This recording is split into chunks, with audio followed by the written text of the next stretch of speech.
Hello, എല്ലാവർക്കും സ്വാഗതം. PSC പരീക്ഷകൾക്ക് പഠിക്കുമ്പോൾ ഈ കറന്റ് അഫയേഴ്സ് ഓർത്തെടുക്കാൻ ഒരു പാടാണല്ലേ?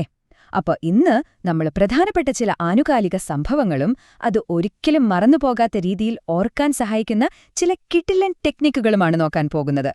ഈ പേരുകളും വർഷങ്ങളും സ്ഥാപനങ്ങളും സത്യം പറഞ്ഞാൽ ഒരു തലവേദന തന്നെയാ അല്ലേ? പക്ഷെ പേടിക്കണ്ട, അതിനൊരു സൂപ്പർ പരിഹാരവുമായാണ് ഞാൻ വന്നിരിക്കുന്നത്. ഇനി മറന്നുപോവില്ല എന്ന് ഉറപ്പുതരുന്ന ചില അടിപൊളി മെമ്മറി കോഡുകൾ. അപ്പം നമുക്ക് നേരെ കാര്യത്തിലേക്ക് അടക്കാം. നമ്മുടെ ആദ്യത്തെ സെക്ഷൻ പ്രതിരോധ മേഖലയിലെ ചില പ്രധാനപ്പെട്ട വാർത്തകളാണ്.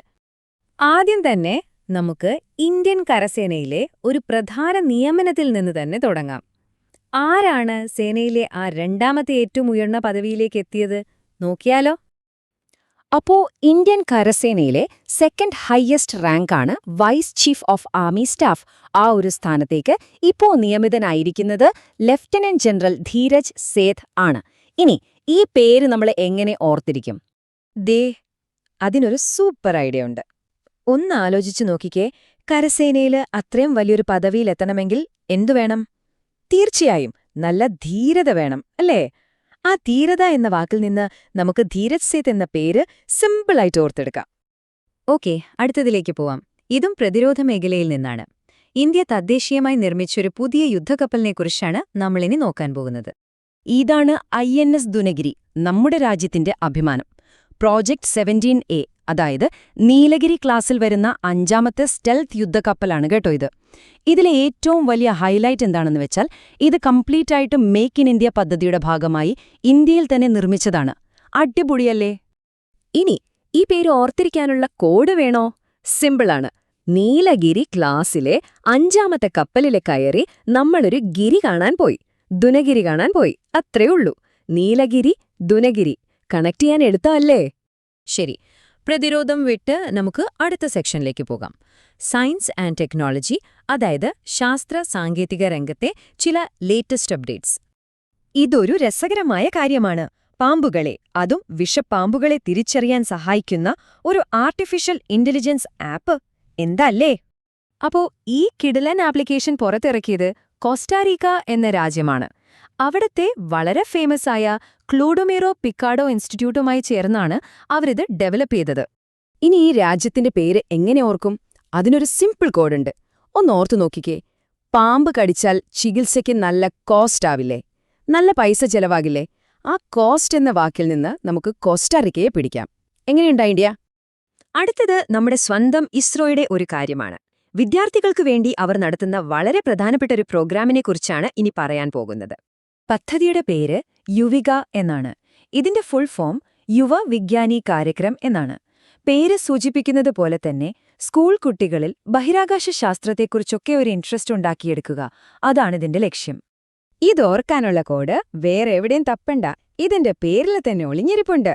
യുവ ശാസ്ത്രജ്ഞർക്ക് വിദ്യ നൽകുന്ന കാര്യക്രമം. കണ്ടോ? യുവ വി ക ചേരുമ്പോൾ യുവിക. സിമ്പിൾ. ഓക്കെ, അടുത്തത് ഈയിടെയായിട്ട് നമ്മൾ സ്ഥിരം കേൾക്കുന്നൊരു വാക്കാണ് GPS സ്പൂഫിംഗ്. എന്താണിത് സംഭവം? ഒറിജിനൽ GPS സിഗ്നലിനേക്കാൾ പവർഫുൾ ആയിട്ടുള്ള ഒരു ഫേക്ക് സിഗ്നൽ കൊടുത്ത് വിമാനങ്ങൾ, കപ്പലുകൾ ഇതിനെയൊക്കെ വഴിതെറ്റിക്കുന്ന ഒരു സൈബർ അറ്റാക്കാണിത്. ശരിക്കും വലിയൊരു സുരക്ഷാ പ്രശ്നം തന്നെയാണ്. അപ്പോ ഈ സ്പൂഫിംഗ് എന്ന വാക്കോർക്കാൻ ഒരു ഫണ്ണി കോഡ് പറയാം. സിഗ്നലില് ഒരു പൂ വെച്ച് കബളിപ്പിച്ചു അല്ലെങ്കിൽ വഴിതെറ്റിച്ചു എന്നോർത്താൽ മതി. സ്പൂഫിംഗിലെ ആ പൂ ശബ്ദം നമ്മളെ സഹായിക്കും, അല്ലേ? റൈറ്റ്. ഇനി നമുക്ക് അടുത്ത സെക്ഷനിലേക്ക് കടക്കാം. വാർത്തകളിൽ നിറഞ്ഞു നിന്ന് കുറച്ച് പുരസ്കാരങ്ങളും വ്യക്തികളുമാണ് നമ്മളിനി നോക്കാൻ പോകുന്നത്. ഈ ഒരു സ്ലൈഡിൽ നമ്മൾ 4 പ്രധാനപ്പെട്ട കാര്യങ്ങൾ ഒറ്റയടിക്ക് പഠിക്കാൻ പോവുകയാണ്, ഓരോന്നിനും ഓരോ കോഡ് വെച്ച്. റെഡിയല്ലേ? ഒന്നാമത്തേത് പ്രസിഡന്റ്സ് കളർ അവാർഡ്. അത് കിട്ടിയത് ഒഡീഷ പോലീസിനാണ്. ഓർക്കാനുള്ള കോഡ് അവാർഡ് വാങ്ങാൻ ഓടിച്ചെല്ലണം.